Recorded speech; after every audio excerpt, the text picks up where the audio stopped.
आदरणीय प्रोफेसर जगबीर सिंह जी, आदरणीय संतोष जी, आदरणीय प्रसन्न जी, उपस्थित सज्जन माता भगिनी, तो पहचान बना ली है और उद्घाटित नया संघ में ऐसा बहुत कुछ है नहीं।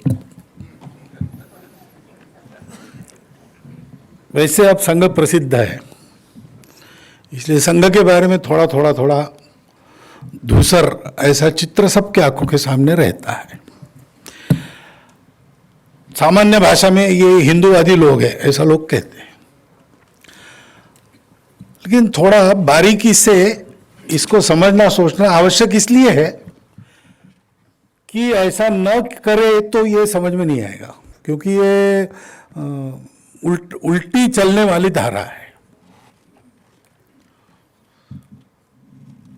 जैसे संघ एक समाज में प्रभावी संगठन है, ऐसा वर्णन आजकल होता ही है। दुनिया का सबसे बड़ा अनुशासित संगठन, भारतवर्ष में बहुत प्रभावी संगठन वगैरह वगैरह।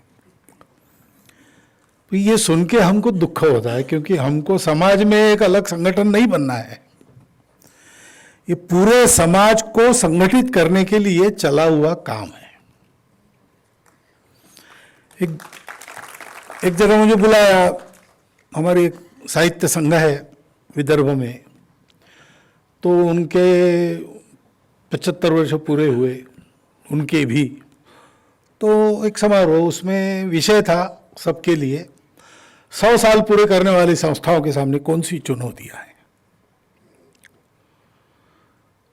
तो किसी एक पुस्तक के विमोचन के निमित्त मैं उनके हाथ लग गया, तो उन्होंने मुझे उसमें भी बुलवाया।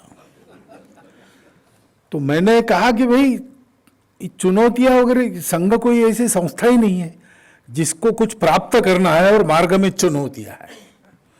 जो कुछ चुनौतियां है वो समाज के मार्ग में है, संघ के भी सामने वही है।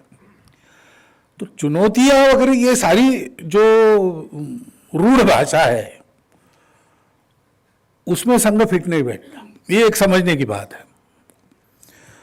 राष्ट्रीय स्वयंसेवक संघ समाज में संगठन नहीं है, इसको संपूर्ण समाज का संगठन करना है। हम जानते हैं कि हमारे विरोधक भी है, इसी समाज में है, लेकिन उनको भी हमको आगे चल के संगठित करना है। क्योंकि एक मूल बात है, राष्ट्रीयता का वर्णन आपने पिछले व्याख्यान में सुना। अब ये सारा वर्णन किसी एक शब्द से बिल्कुल ठीक ठीक व्यक्त होता है, ऐसा एक ही शब्द है, हिंदू। और ये आप देखेंगे इतिहास को तो 1860 के पहले किसी को इस शब्द से कोई ऑब्जेक्शन नहीं था, क्योंकि ये बिल्कुल स्वाभाविक माना जाता था कि हम लोग हिंदू हैं। सर सैयद अहमद अली को लाहौर में सम्मानित किया गया, बैरिस्टर बन के आए, तो आर्य समाज के द्वारा उनका सत्कार हुआ और उसमें उनका परिचय दिया कि हिंदुओं में बैरिस्टर होके बहुत लोग आए हैं, मुसलमानों में ये पहले है, इसलिए इनका अभिनंदन हम कर रहे हैं। तो उन्होंने उसके अपने अभिनंदन का उत्तर देते समय प्रारंभ यहाँ से किया कि मुझे बड़ा दुख हुआ कि आपने हमको हिंदू शब्द से बाहर रखा, क्या हम भारत माता के पुत्र नहीं है। यानी आगे चल के मुस्लिम अलगाववाद के जनक जो बने, उनका 1884 के व्याख्यान में ये कहना था कि हमारी पूजा अलग हुई तो क्या हुआ, हम भी तो हिंदू है। अब हम भारत के हैं, भारतीय है, वो समानार्थी शब्द है, इसमें वो शब्द कोई उपयोग करता है तो कोई गलत नहीं करता है, और हम परफेक्टली कंफर्टेबल है उसके साथ, हम उसके एग्री भी करते हैं।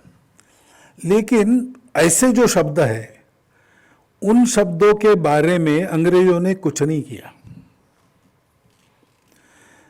उनको हमारी कमर को तोड़ना था, हम एक होकर लड़े विदेशियों के खिलाफ, अपने धर्म का स्वाभिमान लेकर खड़े होकर लड़े, ये ताकत उनको समाप्त करनी थी। तो उन्होंने इस शब्द में से लोग अलग हो जाए, ये प्रयास किया।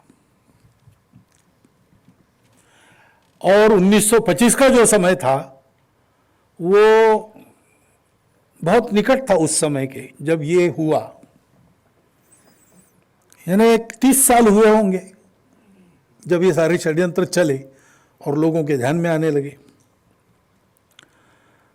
इसलिए संघ ने हिंदू संगठन की बात कही, क्योंकि हम हिंदू है, ये वास्तविकता है। किसी को बुरा भी लग सकता है, लेकिन ये वास्तविकता है। क्योंकि ये जो पिछले इसमें वर्णन हुआ, या जगबीर सिंह जी ने जो सारी बातें कही, एग्जैक्टली इसको बताना है तो कौन सा दूसरा शब्द है? जैसा मैंने कहा, भारतीय शब्द बहुत बिल्कुल फिट बैठने वाला, लेकिन क्या है कि भारत के साथ एक भूगोल भी जुड़ा है। तो 15 अगस्त के पहले हम कराची में भी भारतीय थे, लाहौर में भी भारतीय थे, गुजरावाला में भी भारतीय थे, लेकिन क्या रात को 12 बजे हो गया पता नहीं, दूसरे दिन वो हम नहीं रहे। ऐसा हम पीछे जाते हैं तो काबुल जाबुल के पश्चिम से चिंदिन नदी की पूरब तक और तिब्बत के चीन की तरफ ढलान से श्रीलंका के दक्षिण तक हम जो थे वो हिंदुस्तान के हिंदू लोग थे। और उनमें ये सारी पूजाएं वगैरह होना ये बिल्कुल स्वाभाविक बात थी। किसी का किसी से कोई झगड़ा नहीं था, किसी को अस्तित्व का संकट नहीं था। इतना ही नहीं, ये देश वैसा ही कायम रहता तो यहाँ ईसाई मुसलमान आने पर भी उनको भी कोई खतरा महसूस होता नहीं। हुआ ही नहीं। विश्व का हर देश जब भी, पिछले गीत में आपने सुना, दिग्भ्रमित हो लड़खड़ाता, सत्य की पहचान करने इस धरा के पास आता। तो कहीं पर सर रखने को जगह यहूदियों को नहीं मिली, केवल भारत में मिली। कहीं पर पारसियों ने अपना डेरा नहीं डाला, अपने देश से निकल गए, भारत में आकर बसे। यही होता। बहुत से देशों पर इस्लाम का आक्रमण हुआ, वो लौटाया भी गया। उसके बाद वहाँ मुसलमानों की ये स्थिति नहीं थी, वो तो प्रयास पर उसको वापस कर। हमारे देश में ऐसा नहीं हुआ है। जो आए बस गए, है हमारे साथ और चलेंगे हमारे साथ। और हम भी कहते, यानी संघ वाले भी कहते कि चलना है साथ में। ऐसा और कहीं नहीं होता है। क्यों नहीं होता है? क्योंकि हम हिंदू हैं। और इस शब्द को भूलने से हम भारत से कटते हैं। हिंदू भाव को जब जब भूले, आई विपद महान, भाई टूटे, धरती खोई, मिटे धर्म संस्थान। अब बताइए, पिछले 100 साल का इतिहास, 200 साल का इतिहास, यह है कि नहीं? क्या था जो पाकिस्तान अलग हो गया? क्या था जो बांग्लादेश पाकिस्तान से बांग्ला भाषा के आधार पर अलग हुआ, लेकिन भारत नहीं बना?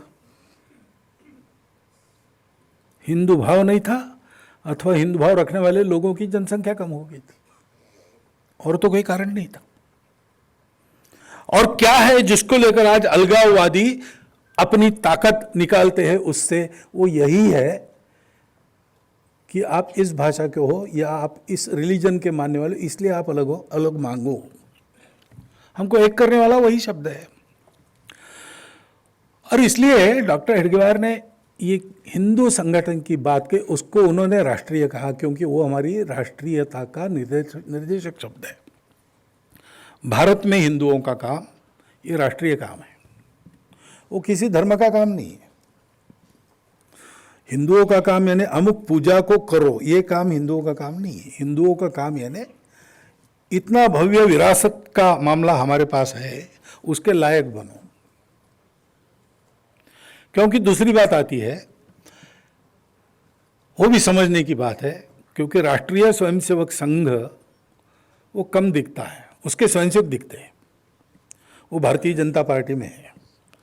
आज प्रधानमंत्री, गृह मंत्री, ये सब लोग स्वयंसेवक है।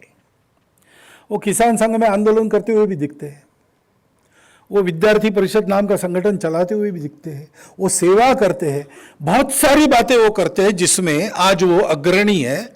दुनिया उनका स्वागत करती है, उसके लिए अभिनंदन करती है। तो लगता है कि यही संघ है, लेकिन ये संघ नहीं है। ये स्वयंसेवकों का किया हुआ है। वो स्वयंसेवक संघ के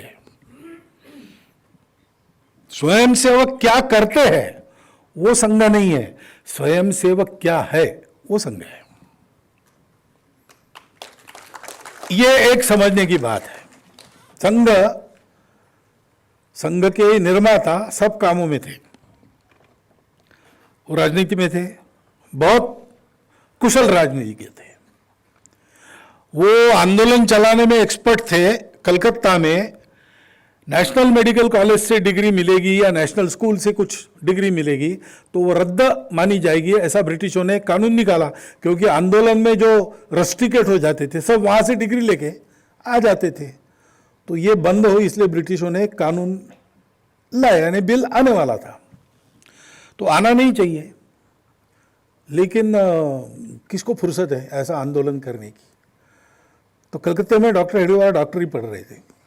उन्होंने क्या किया, कलकत्ते के बस्ती बस्ती में जाके वहाँ के प्रमुख लोगों को बताया कि आपके पास पुलिस आएगी, पूछेगी सभा हुई, आपने कहना हाँ, अमुक अमुक प्रस्ताव पारित हुआ, आपने कहना हाँ, आप गए थे, हाँ, कितने लोग थे, 4000 5000 के ऊपर बोलो, और आपने भी भाषण, हाँ मैंने भी भाषण किया, ऐसा आप केवल बोलो। और उन्होंने उसके बाद रोज पेपर में समाचार भेजना प्रारंभ किया। अमुक मोहल्ले में इस बिल के विरोध में सभा हुई, 3000 लोग थे, अंत में ये प्रस्ताव पारित हुआ, भाषण इन लोगों के हुए। ऐसा 2-4 दिन में समाचार आने लगे तो सीआईडी पहुंची हर मोहल्ले में। उन्होंने पूछा वहां के प्रमुख लोगों को, ने कहा हाँ ठीक है ऐसा हुआ है, हुआ कुछ नहीं था। 1 महीना ऐसा चला, उसके बाद ब्रिटिश सरकार ने जनक्षोभ से के डर से उस बिल को वापस ले लिया। ऐसी कुशलता उनमें थी ये उनका।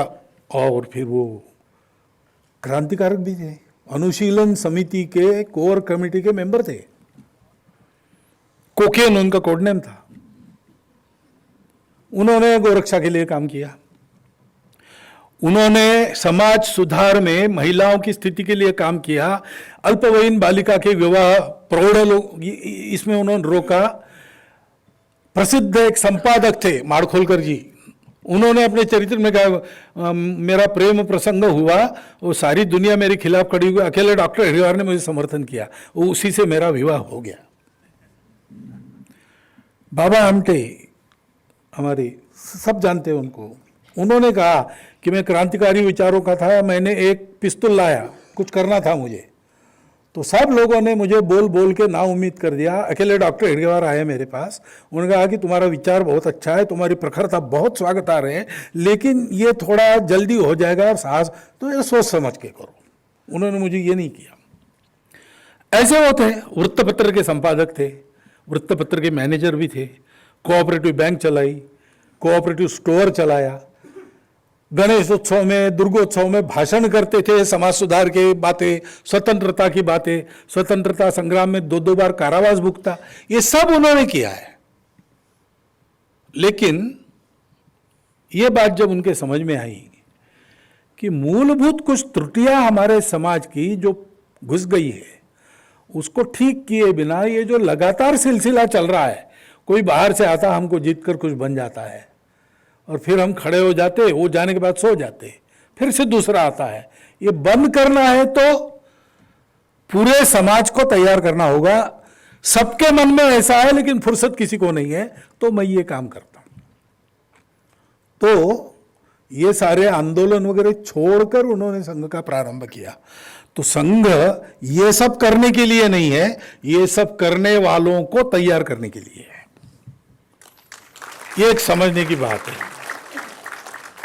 और ये सब करने वालों को तैयार करना है तो इन सब बातों से आपको अलग होना पड़ता है, क्योंकि मनुष्य को तैयार करना है, मनुष्य में सद्गुणों को, मानवीय गुणों को भरना है, उसके हृदय में समर्पण की भावना जगानी है। तो ये जो दुनियादारी का मामला है उसमें कई दूसरे प्रभाव भी आते हैं।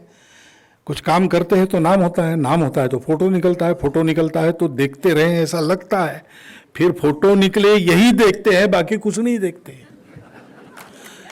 ये क्योंकि पूरे समाज को संगठित करने, एक आध महापुरुष है तो वो सब बातों को, मोह आकर्षणों को ठुकरा कर आगे बढ़ता है, लेकिन ये कोई महापुरुषों का संगठन नहीं है, ये संपूर्ण समाज का संगठन है। तो इन सारे पथ्य परहेजों में रखकर उनको बड़ा करना एक ताकत बन गई कि उसके बाद वो बाहर जाके काम करेंगे, लेकिन वो जो काम करेंगे वो संघ के नहीं होंगे, क्योंकि ये एक तो कर्तृत्व उनका है, परिश्रम उनका है, दूसरा संघ ने उनको वहां कुछ अच्छा करने के लिए तैयार किया है। सब मनुष्य हो सकता है एकाधा व्यक्ति न कर पाए, एकाधा व्यक्ति भूल जाए अपनी शिक्षा को, तो वो संघ की बात नहीं है। मुझे बाय ट्रेनिंग वेटरनरी डॉक्टर बनाया, मैं संघ का प्रचारक बना, इसलिए मेरा कॉलेज कुछ नहीं कर सकता। उसने मुझे ट्रेनिंग वेटरनरी डॉक्टर का बनाया, लेकिन मैं संघ का प्रचारक बन गया, वो क्या करेंगे? तो हमने एक ध्यान में रखकर कुछ बनाए स्वयंसेवकों को, अब वो काम कर रहे हैं, अच्छा काम कर रहे हैं। अभी तक संघ को नीचे देखना पड़े ऐसा कुछ नहीं हुआ है। थोड़ी बहुत कैजुअलिटीज ये चलता ही है, 20% डैमरेज अगर रेलवे उसका ये भी लेती है, तो ऐसा हो सकता है, लेकिन ठीक है, ऐसा चल रहा है। लेकिन वो किया हुआ उनका है, उसका क्रेडिट उनका है। गड़बड़ हो गई तो थोड़ा डिस्क्रेडिट हमारा भी होता ही है, तो वो थोड़ा ही हो, इसलिए ये सारे कार्य स्वतंत्र अलग स्वायत्त चलते हैं। संघ उन पर रिमोट या डायरेक्ट कंट्रोल नहीं करता। एक तो उनका अनुभव है, उनकी एक्सपर्टाइज है, हमारी नहीं है, लेकिन होती तो भी हम ये नहीं करते, है ना। अभी भाजपा के संगठन मंत्री कितने साल रहने के बाद आज रामलाल जी संघ के अधिकारी यहां बैठे हैं, तो वो भाजपा में संगठन मंत्री थे तब वहां ध्यान देते थे, अब इधर आ गए तो वहां ध्यान नहीं देते। वो उनकी एक्सपर्टाइज है, संगठन मंत्री रहे हो इतने साल, लेकिन उधर अब संघ है ना, तो उसका एक ये अनुशासन है। ये सारे संगठन स्वतंत्र अलग स्वायत्त स्वावलंबी है, संघ उनको कंट्रोल नहीं करता, संघ उनका पोषण करता है। संघ सब अच्छे कामों का पोषण करता है। कोई भी अच्छा काम किसी को करना, और हमारी ताकत है कुछ करने की, हम जरूर उसके लिए करेंगे। लेकिन ये क्या है, क्यों चाहिए ये सब? क्योंकि समाज की गुणवत्ता सारी बातों का निर्णय करती है। अपने इतिहास को देखो, नेता और अनुयायी दोनों की एक क्वालिटी रही तब अच्छा हुआ है। एक भी गड़बड़ हुआ इसमें से एक तरफ तो सब गड़बड़ है। फिर पूजनीय बाबा साहब जी हमको बताते थे, देखो भाई, कमांडर अच्छे चाहिए, सोल्जर्स अच्छे चाहिए। सोल्जर्स अच्छे और कमांडर रोने वाले हैं तो कुछ नहीं हो सकता, और कमांडर बड़ा बहादुर है लेकिन सोल्जर भाग जाने वाले हो तो कुछ नहीं हो सकता। तो देश को बड़ा करने की भूमिका में, देश का कुछ अच्छा करने की भूमिका में नेता भी होता है, नीति भी होती है, प्रशासन एग्जीक्यूटिव्स भी होते हैं, लेकिन समाज होता है। और समाज सर्वोपरि इसलिए है कि ये सब लोग समाज से ही आते हैं। तो आज बिल्कुल जात पात का झगड़ा समाप्त कर सबको एक जैसा मानना, ऐसा विचार लेके मैं राजनीति में जाऊं तो मेरा विचार तो वही रहेगा, लेकिन मैं उसको कर नहीं सकूंगा जब तक समाज जात पात का विचार करता है। तब तक मुझे भी किसके कितने वोट ही गिनना ही पड़ेगा। और इसलिए समाज में परिवर्तन होता है तो तंत्र में, व्यवस्था में, नीतियों में अपेक्षित परिवर्तन आता है, नहीं तो वहां आने पर भी वो इफेक्टिव नहीं होता है। ये सर्वत्र सदा सर्वदा इतिहास की साक्षी है। प्राचीन समय से लेकर आज भी डॉक्टर अब्दुल कलाम ने भी यही कहा है। मैं अब उदाहरण नहीं देता आपको समय, प्रोफेसर वर्गीस कुरियन ने भी यही कहा है। सर्वत्र इतिहास में यही हुआ है। डॉक्टर बाबा साहब अम्बेडकर कहते थे कि जहां कोई परिवर्तन बड़ा आता है वहां पहले आध्यात्मिक जागरण होता है, उसके बाद समाज का जागरण होता है, और फिर वो परिवर्तन आता है। आप किसी भी देश का इतिहास देख लीजिए, Russia, Cuba, France, America, China, Israel, ये सब लोग जगे, बड़े हुए, कुछ कुछ लोग बड़े होकर नीचे घसर भी गए। सारी बात आप देखेंगे तो आपको ध्यान में आएगा, समाज जागा पहले, फिर नेता नीति ये सब काम में आए, फिर परिवर्तन हुए, और जब तक समाज जागरूक रहा ये सब ठीक रहा। इसलिए समाज के संगठन का बड़ा महत्व है। और ये संगठन यानी केवल जोड़ना नहीं है, जोड़कर काम बांटना नहीं है। ऑर्गेनाइजेशन अंग्रेजी में जो कहते हैं, संगठन उससे आगे जाता है। संगठन के लिए आपको ठीक प्रतिशब्द चाहिए, तो भगवत गीता में जिसको लोक संग्रह कहा है वो संगठन है। लोगों को गलत मार्ग से जाने से रोकना, सही मार्ग पर अग्रसर करना, और इसके लिए लोगों को जोड़ना, संग्रह। तो इसलिए इसमें एक लक्ष्य होना पड़ता है, क्योंकि लोग ऐसे तभी होते जब कोई भव्य लक्ष्य है। तो संघ ने लक्ष्य लिया, परम वैभव नहीं तुम्हें तत्स्वराष्ट्र, लेकिन वही पिछली चर्चा जो हुई, परम वैभव अपना तो अपनी पहचान पर निर्भर है, और हम धर्म प्राण हैं। इसलिए विधायास्य धर्मस्य संरक्षणम, ये क्लॉज डाला है, प्रार्थना रोज करते हैं हम, उसमें ये कहते हैं कि ये जो परम वैभव हमको प्राप्त करना है वो बाय हुक और क्रुक नहीं। लंदन शहर में आप जाएंगे, बड़ी बड़ी बिल्डिंगें देखेंगे, कोई वहाँ का रहने वाला भारतीय आपके साथ है, तो हर बिल्डिंग किस देश को लूटकर बनी वो आपको बताएगा। परम वैभव उन्होंने भी प्राप्त किया, लेकिन धर्म से नहीं। हम धर्म का संरक्षण करेंगे और समाज की संगठित कार्यशक्ति के भरोसे करेंगे। हमको बुलाना नहीं पड़ेगा भगवान को, हे भगवान अवतार लो, हमारा उद्धार करो। हम ऐसे बन जाएंगे, भगवान चाहेगा कि इस बार यहां पर अवतार ले।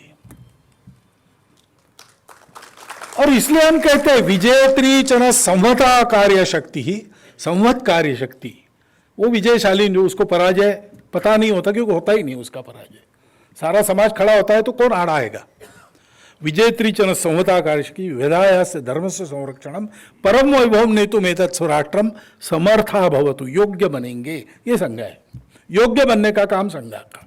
और बाकी पहले 3 पंक्तियों में जो कहा वो स्वयंसेवकों को करना है। संघ वो नहीं करेगा, स्वयंसेवकों को तैयार करेगा, बाकी कुछ नहीं करेगा, स्वयंसेवक कुछ नहीं छोड़ेंगे। ऐसी देश के उद्धार की स्कीम है, उसमें समर्था भवतु वाला पार्ट है राष्ट्रीय स्वयंसेवक संघ।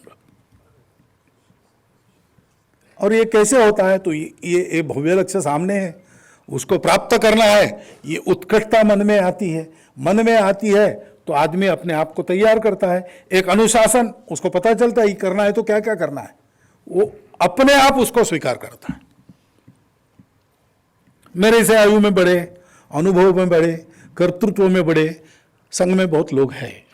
मुझे सरसंघ चालक बनाया तब और भी थे, सरकार में बनाया तब और उनकी संख्या थी, लेकिन किसी ने ये नहीं कहा कि ये तो बच्चा है, क्योंकि संघ में एक अनुशासन है, जिसको बनाया उसका मानना। मैं सरकार में बना तो मेरे पिताजी विभाग संघ चालक थे, मैं घर में जाता था उनका चरण स्पर्श करता था, मैं शाखा में जाता था वो मुझे प्रणाम करते थे, क्योंकि एक अनुशासन है, ये पद्धति बनी है। वो पद्धति क्यों बनी है? संगठन को ठीक रखने के लिए बनी है। सब लोग खुद होकर उसका पालन करते हैं, उनको बताना नहीं पड़ता। इसलिए संघ में डिसिप्लिन है, लेकिन डिसिप्लिनरी एक्शन नहीं है। शाखा में रोज जाना चाहिए, जाते हैं स्वयंसेवक। जो नहीं जाते उनका हम क्या करते हैं? हम कुछ नहीं करते, क्या कर लेते? हमारे पास क्या सैंक्शन है? हम संघ में आह्वान करते हैं, देश के लिए आओ, देश के लिए आओ और दो। लेना कुछ है नहीं, यहां मिलेगा कुछ नहीं। थैंक यू भी आपको कोई नहीं बोलेगा। आजकल जरा कठिन जाता है, क्योंकि स्वयंसेवकों को मिल रहा है, स्वयंसेवकों के नाम भी हो रहे हैं, तो नए आने वालों को समझाना पड़ता है, भाई संघ में, संघ के स्वयंसेवकों का ऐसा होता है, लेकिन संघ से नहीं होता है। वो अपने कर्तृत्व से उनका कुछ होता है, देश की आवश्यकता के लिए कुछ होता है। यहां तो कुछ नहीं मिलेगा, सब करो और क्यों नहीं किया इसलिए गाली खाओ, बस यही है। कबीरा खड़ा बाजार में लिए लुकाटी हाथ, जो घर फूके आपनो चले हमारे साथ। यही है संघ का अपील। लेकिन ये चलता क्यों है? वो लक्ष्य है, और उसके चलते ये अनुशासन लोग अपने ऊपर लाद देते हैं, और उसमें चलना है, कष्ट तो होता ही है, कठोर है, लेकिन ये सारी बातें ठीक होती है। और इतने मोह आकर्षणों में भी सामान्य रूप से स्वयंसेवक ठीक इसलिए रह पाता है कि हमारे संबंध ये आत्मीयता के संबंध है। हमको सबको मिलकर अपने देश को बड़ा करना है, इसलिए हम एक दूसरे के हैं। संघ किस आधार पर चलता है? आत्मीयता के आधार पर चलता है, शुद्ध सात्विक प्रेम। दूसरा कोई संघ में मिलने वाली बात नहीं है, दूसरा कोई सैंक्शन हमारे पास नहीं है। वो आत्मीयता का व्यवहार दिन प्रतिदिन लोग अनुभव करते हैं, ऐसा व्यवहार है। उस आत्मीयता के आधार पर यह संघ चलता है। संपूर्ण हिंदू समाज को संगठित करेंगे, ये संपूर्ण विशेषण महत्व का है, क्योंकि हिंदू शब्द की कक्षा में अपने आप को मानने वाले हिंदू है ही, लेकिन जो हिंदू है और अपने आप को मानते नहीं या जानते नहीं कि वो है, और हम कहें कि आप हिंदू है तो विरोध करते, ऐसे भी हिंदू है। क्योंकि हमारे लिए जो भारत माता के पुत्र है, जिनको विरासत में भारत की संस्कृति मिली है और जो भारतीय पूर्वजों के वंशज है, वो सब हिंदू है। उनको जानना चाहिए कि वो हिंदू है, और हिंदू सहित सबको अच्छे पक्के सच्चे हिंदू बनना चाहिए। इसलिए संघ एक्सक्लूसिव है नहीं, इसको कोई ऐसा नहीं चाहिए दुश्मन, ए हिंदुओं जागो वो तुमको मारेगा, संगठित हो जा। ये अपील नहीं है संघ का। अपील यही है, हिंदुओं तुम हिंदू हो इसलिए जागो, हिंदुस्तान को बड़ा करो। संघ का कोई दुश्मन नहीं, हिंदू का कोई दुश्मन नहीं। लेकिन जिनके स्वार्थ पूरे नहीं होते हमारे चलते, वो हमारे बारे में दुश्मनी खड़ा करने का प्रयास करते हैं। कुछ लोग जानबूझकर, कुछ लोग भोलेपन में, अज्ञान में हमसे दुश्मनी करते हैं। हमारा प्लान क्या है? कल उनको भी हम स्वयंसेवक बनाएंगे, और कुछ नहीं। उनको जोड़ना ही है। हमारा काम जोड़ने का है, जीत का नहीं है। आपने बताया ना, गुरु नानक देव जी ने शक्ति कैसे मांगी। प्रार्थना में हमने शक्ति मांगी है। हम कहते अजय्यांच विश्वस्य देहीश शक्ति। उसका अर्थ होता है कि हमको कोई न हरा सके ऐसी शक्ति चाहिए। हमने ये नहीं कहा कि हम सबको जीत सके ऐसी शक्ति हमको चाहिए। सोच समझ के है शब्दों, जानबूझ के 2 दिन के चिंतन के बाद संस्कृत शब्दों का उपयोग किया गया है। यानी मैं अपने अनुमान से, या आज ये तर्क दे रहा हूं नहीं, सिंधी में बैठक हुई इसके लिए 1939 में। उसमें प्रार्थना के आशय पर चर्चा हुई क्या क्या होना चाहिए। फिर उस आशय को लिखित करके भेजा गया, और संस्कृत शब्दों की योजना एक भिड़े जी थे संस्कृत लिखने वाले, उन्होंने करके दी। तो उसमें शब्द ये नहीं है दूसरों को हम सुरक्षित रहे, जो आपने कहा, ये सब अच्छी बातें, जोड़ने वाली बातें। सारी पृथ्वी अपना कुटुंब है, आपस में झगड़ा, इसको करने के लिए हम जीवित तो रहे ना। दुष्टों की जालिमों की दुनिया में हमको जीवित रहना पड़ेगा, तो इतनी शक्ति चाहिए कि हम न मरे, हम बच जाए ये सब करने के लिए। अजय्यांच ऐसा कहा है, और साथ में सुशील मांगा है, जो शक्ति के उपयोग की उचित दिशा देता है, दुर्बलों की रक्षा।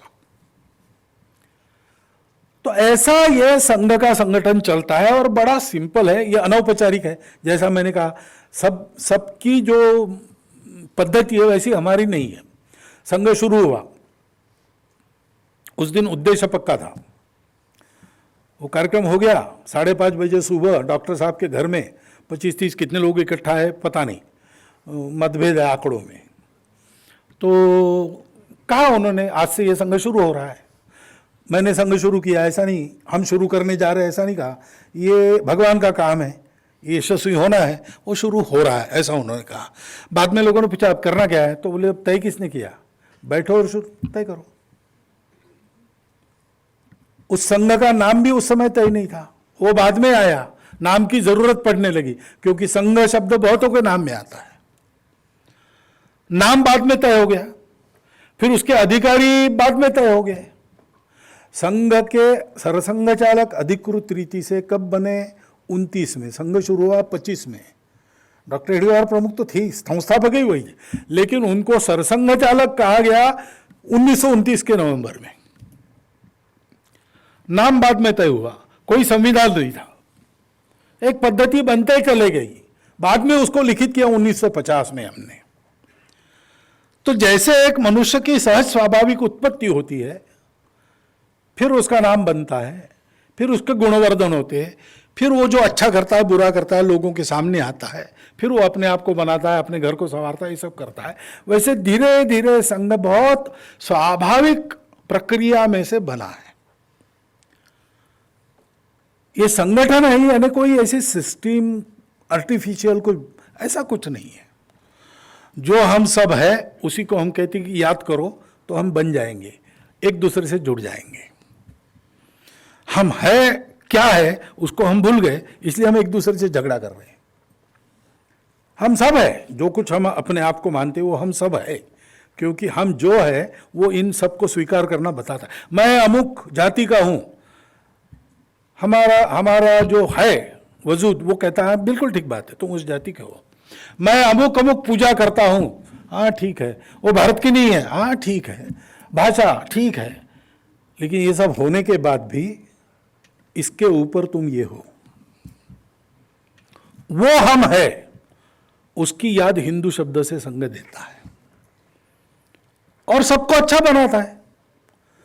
बड़ा होना और अपने बड़प्पन का उपयोग समाज को बड़ा करने के लिए करना। तेरा वैभव अमर रहे मां हम दिन चार न रहे। और ये कोई भाषणों से अगर होता नहीं, इसके लिए आदत बनानी पड़ती है, इसलिए रोज आना पड़ता है। रोज अपना समय काट कर आओ। देश के लिए प्राणार्पण वगैरह बाद में करना, पहले 1 घंटा निकालो देश के लिए, मिलेगा कुछ नहीं। आओ, वहाँ बाकी बाहर का भूल जाओ, सब महंगाई भूल जाओ, जीएसटी भूल जाओ, और क्या क्या है, पाकिस्तान भूल जाओ, चाइना भूल जाओ, सब भूल जाओ। अंदर आके केवल भारत माता के भक्ति के गीत गाओ। अपने देश के लोगों की जाति पाति भाषा पंथ कुछ विचार मत करो, उनके साथ मातृभूमि की धूल में लोटपोट हो जाओ। मिलकर काम करना सीखो, मिलकर खेल खेलना सीखो, अपने मन को खोल दो तो मनुष्य बनता है। ये रोज करो तो फिर उन कृतियों से आदत, आदत से स्वभाव, स्वभाव से शील, ये संघ की पद्धति है। ऐसा संघ आपके सामने है। अब उस संघ के लोग यहाँ पहुंचे वहां पहुंचे, नहीं पहुंचते तो भी संघ अपना काम करते रहता। वो पहुंच गए तो भी हमने हो गया कृतार्थ, शाखा बंद करो, ऐसा नहीं किया है, क्योंकि हमको समाज के प्रत्येक व्यक्ति को जोड़ना है। वो जब तक हम नहीं करेंगे तब तक हमारा काम पूरा नहीं होगा। पूरा होते तक हमको करना है, जल्दी से जल्दी करना है, लेकिन पूरा होने के पहले छोड़ना नहीं है। ऐसा एक संघ अपने देश में चल रहा है। वास्तव में वो अपने समाज को अपनी पहचान पर ठीक से खड़ा करने का काम है। देश की सारी समस्याओं का उपाय उसी में से निकलता है। जो फंडामेंटल तैयारी और इंफ्रास्ट्रक्चर चाहिए, उसके बिल्डिंग का काम संघ करता है। बाकी सारा काम स्वयंसेवक समाज को साथ लेकर, अन्य सब लोगों को जोड़कर मिलकर करते हैं। वो उनका उनके पास है, संघ अपना काम करता है। इतनी जानकारी संघ की मैं आपके सामने रखता हूं, शेष आप अपने प्रश्नों में पूछ लीजिए। बहुत बहुत धन्यवाद। बहुत आभार। इतने कम शब्दों में राष्ट्रीय स्वयंसेवक संघ जैसे विशद संकल्पना वाले संगठन की व्याख्या आपके ही माध्यम से संभव थी। कुछ प्रश्न हैं जो हमें प्राप्त हुए हैं, वो प्रश्न मैं पढ़ रहा हूँ। प्रश्न है, अखंड भारत की क्या परिकल्पना है?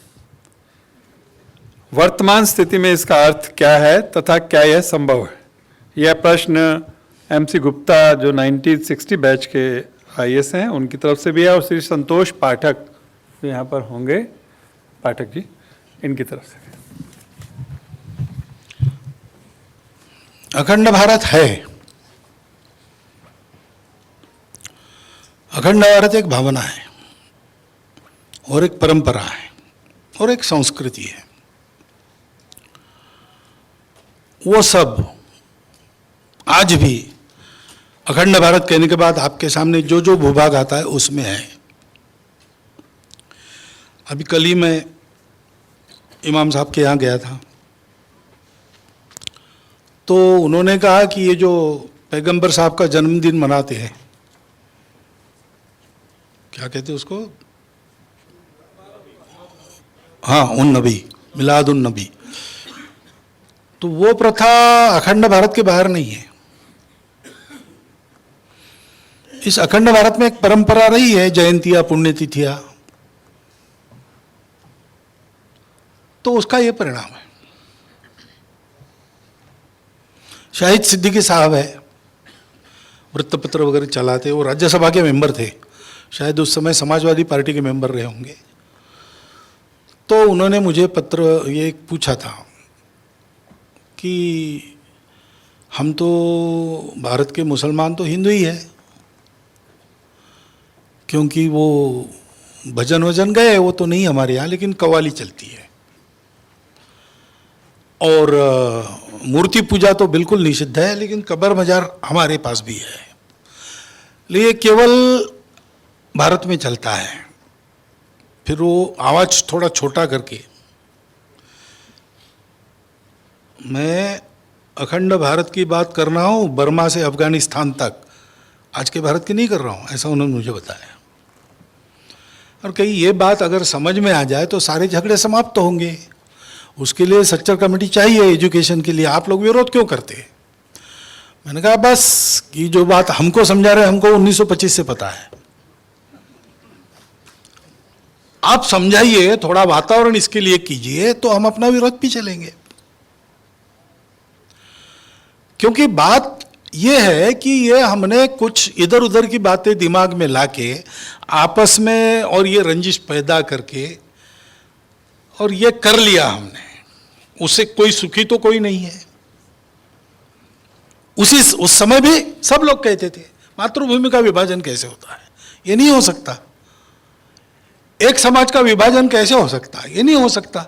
लेकिन उस समय हम उस झाप में थे कि जो अलग दिखते हैं वो अलग है। हमारे यहाँ ऐसा नहीं है,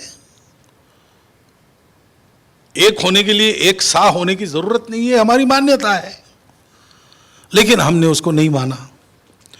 अब अलग होने के बाद 70 साल में अनुभव तो हमने ले लिया, कोई सुखी नहीं है। तो कभी ना कभी तो इसको जाना है। कौन अब मदद करता है अखंड भारत के भाग रहे देशों को अपने लिए कुछ न रखते हुए मदद करने वाला? कौन सा देश है दुनिया का? हिंदुस्तान के सिवा कोई नहीं, भारत के सिवा कोई नहीं। और भारत ये जारी रखेगा, क्योंकि हाँ ठीक है, किसी कारण से बीच में तारबंदी हो गई, लेकिन है तो अपनी। पूजा अलग अलग है तो क्या हुआ, पूर्वजों की पूजा तो एक ही थी। कुछ लोग आना चाहेंगे वापस आ जाएंगे, नहीं आना चाहेंगे तो पूजा हमारे यहाँ कौन सी महत्व की बात है। रामकृष्ण परमहंस ने तो इस्लाम की और ईसाइयत की भी अंतिम छोर तक की उपासना करके बताया, जो तो मत तो पथ। हम ये बात थियरी की नहीं करते, उदारता की नहीं करते, ये प्रत्यक्ष है।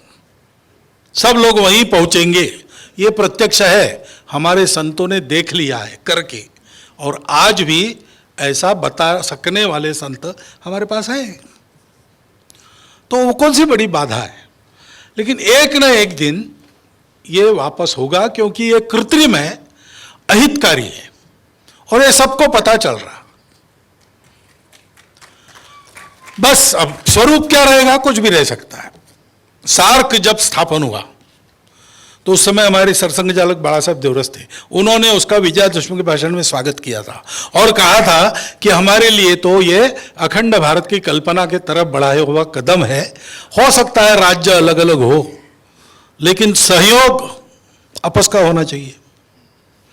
2 साल बाद मैंने, ढांचा गिरने के बाद की बात है, उस समय यहाँ सार्क होने वाला था, वो पोस्टपोन हो गया 6 महीना, ढाका में हुआ।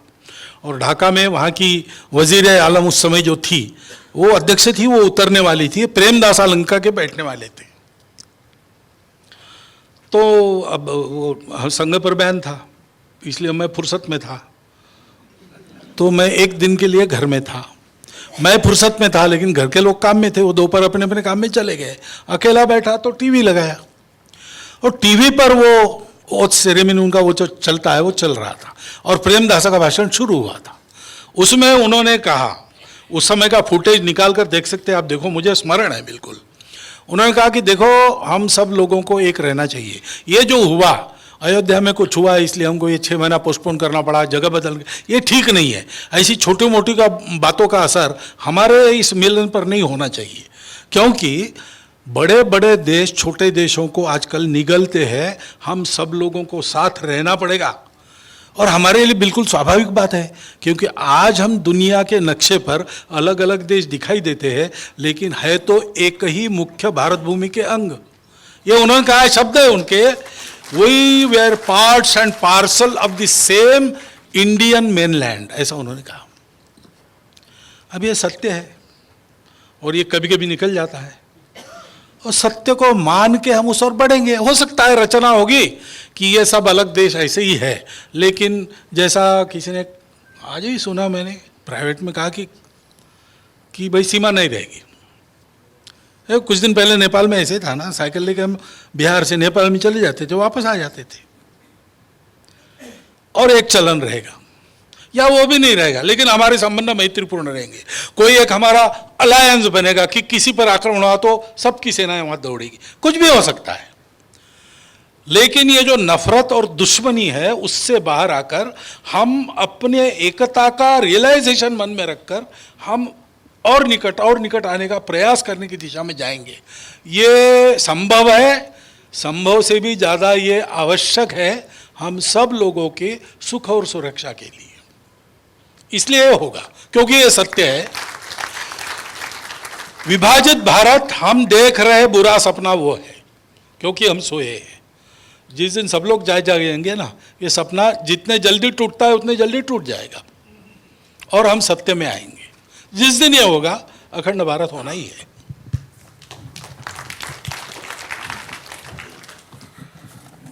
एक प्रश्न है अमृतलाल रावल जी का, What is the response of the RSS towards the controversy being raised by some organization on Gyan Vyapi and Shri Krishna Janmabhoomi? इसको मैंने सार्वजनिक रूप में कहा है। जब मैंने वो बात की थी हर मस्जिद में शिवलिंग क्यों ढूंढना, उस कथन का प्रारंभ मैंने ऐसा किया था कि अपने देश में इस्लाम आक्रामकों के साथ आया। ये एक हो गई बात, वो आप भी नहीं बदल सकते, मैं भी नहीं बदल सकता। तो जो हुई है उसको मानना चाहिए, हाँ ऐसा हुआ था, नेगेशन नहीं होना चाहिए, उसको डिफेंड करने की भी जरूरत नहीं और उसको लेकर एक्यूज करने की भी जरूरत नहीं। इसमें धर्मस्थान टूटे, ये बिल्कुल साफ बात है, हजारों टूटे तो ठीक है, वो भी बीती बिसारी दो। लेकिन 3 स्थान ऐसे जिसका रिप्लेसमेंट नहीं है, जन्मभूमि का रिप्लेसमेंट नहीं है, और एक शिव जी के रहने का घर है, उसका रिप्लेसमेंट नहीं है। तो हिंदू समाज के सामान्य व्यक्ति के मन में ये इच्छा है, क्योंकि हमने निकाला वो विषय नहीं है या किसी ने निकाला वो विषय नहीं है। ज्ञानवापी तो अभी शुरू हुआ डिस्कशन, वो डिस्कशन में नहीं था तब हम काशी गए थे, घूमते घूमते विद्यार्थी थे, तो मैंने देखा है कि वहाँ मंदिर के इस पर मस्जिद का गुंबज है, तो वहाँ देखने के लिए आने वाले के लोगों में कोई प्रेम पैदा नहीं होता, नफरत पैदा होती थी। तो इसलिए हिंदू समाज ने कभी कहा कि 3 हमको दे दो, बाकी नहीं चाहिए। अब जैसा मैंने अभी कहा, संघ ये सब नहीं करता, संघ का ये काम नहीं है, लेकिन समाज की मांग थी, उसमें विश्व हिंदू परिषद को बुलाया गया, विश्व हिंदू परिषद इन्वॉल्व हुई, कुछ ऐतिहासिक कारणों से हमको उसमें जाना पड़ा, तो राम जन्मभूमि का मामला हो गया। वो सारे अनुभव के बाद हमने कहा, संघ ने तो कहा, वो तो कहना ही था कि इसके बाद हम कुछ और नहीं करेंगे, हमको नहीं करना है। विश्व हिंदू परिषद ने भी आंदोलन वगैरह नहीं किया है, करेंगे भी नहीं, परंतु ये हिंदू समाज के मन की बात है, और अगर ये 3 लौटाई जाती है बिना झंझट के, तो झगड़ा खत्म होने की दिशा में जाएगा और झगड़ा नहीं बढ़ेगा, और कोई उंगली उठा नहीं सकेगा हमारे मुसलमान भाइयों पर। वो भी जवाब दे सकेंगे कि भैया तुम क्या सीखे बदारते हो एकता की, हमने ये किया है एकता के लिए, होना चाहिए। लेकिन इसका मतलब वो सारा निकाल कर एक एक जगह की लिस्ट और बंद करो, ऐसा नहीं। कई मस्जिदें तो बाद में भी बनी है और बाकायदा जमीन खरीद कर बनी है। तो कोई मस्जिदों से, मुसलमानों से, इस्लाम से दुश्मनी नहीं है। लेकिन उस समय इन सब के पूर्वज भी हिंदू ही थे। उन सब का मनोबल तोड़ने के लिए जो हुआ, उसको देखते हुए हिंदू समाज की इच्छा है 3 चाहिए। वो प्रेम से हो, दोस्ती से हो, तो उसके जैसी बात नहीं। लेकिन नहीं हुआ और हिंदू समाज हमेशा सोचता रहा, तो फिर वो होगा कुछ। हम तो नहीं उठाएंगे, हमने बताया है हम ये नहीं करेंगे, ये पक्का है।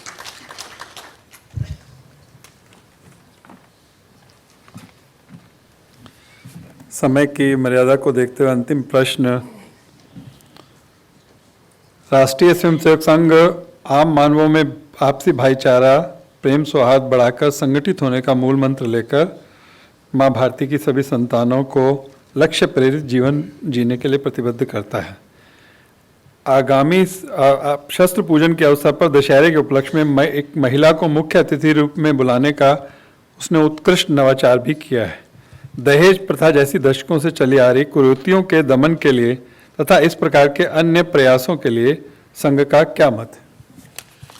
तो नवाचार नहीं है। मैं जिला प्रचारक था अकोला जिला विदर्भ में उसका। तो अकोला के विजयादशमी उत्सव में औरंगाबाद की कुमुत्ताई रांगणेकर उनको अध्यक्ष बुलाया था। और डॉक्टर हेडगेवार जब थे तब संघ के शिविर में राजकुमारी अमृत कौर, जो कांग्रेस की वुमेन विंग की उस समय अध्यक्षा थी, शायद महाराष्ट्र में थी या ऑल इंडिया थी, पता नहीं, लेकिन ऑल इंडिया, वो आई थी शिविर हमारा देखने के लिए। और अनुसुईया भाई काले उधर की एक अच्छी महिला नेत्री, वो भी आई थी। और कमलाताई होस्पेट जी का अध्यक्ष के नाते भी भाषण हमारे उत्सव में हुआ। वो नवाचार नहीं है, लेकिन ठीक है, यानी उनका भी बराबरी का सहभाग राष्ट्र निर्माण में होना चाहिए। तो समिति के साथ हमारा ये पक्का है, शाखा पुरुषों के लिए हम चलाएंगे, महिलाओं के लिए वो चलाएगी। बाकी सब कामों में महिला पुरुष साथ काम करते हैं और हमारे उत्सव में वो भी आती है, बुलाते हैं हम कभी कभी, ऐसा नहीं है। लेकिन ये जो कुप्रथाएं वगैरह है ना, वो अपने धर्म के समझ का कम होने के कारण हुई है। ये दहेज का आपने नाम लिया, ये दहेज किस, यानी वो खरीदारी थोड़ी है शादी ब्याह। हाँ, पहले एक प्राचीन प्रथा है, स्त्री धन देते थे, क्योंकि ये जो लड़की जाएगी पराये घर में, आजीवन उसके पास कुछ धन रहेगा, कुछ हो गया तो उसके लिए वो सहारा है। उस स्त्री धन को हाथ नहीं लगाना है, वो उसी का है, उसका विनियोग वही करेगी। मरते दम तक उसको रहेगा और तब तक रह गया तो मरने के बाद किसको देना वो बता के जाएगी। अब ये था, अब उसका स्त्री धन तो कितना धन ये होने लगा, कितना धन तो वो पहले दो फिर लड़की लाओ, ये होने लगा। ये सब अपने पतन की बात है। हम लोगों को अपने आचरण में, अपने धर्म की समझ में बहुत सुधार की आवश्यकता है। गत 2000 वर्षों में हमने धर्म के नाम पर पहले जानबूझकर, बाद में अज्ञान में बहुत अधर्म किया है। वो सब हमको ठीक करना पड़ेगा निर्ममता से, तब फिर ये सारी बातें ठीक होगी। और इसलिए इनके लिए जो जो प्रयास चलते हैं, उन सब प्रयासों में संघ का पूर्ण समर्थन और जहाँ जितनी शक्ति है वहाँ उतना सहयोग ये रहता है, रहेगा।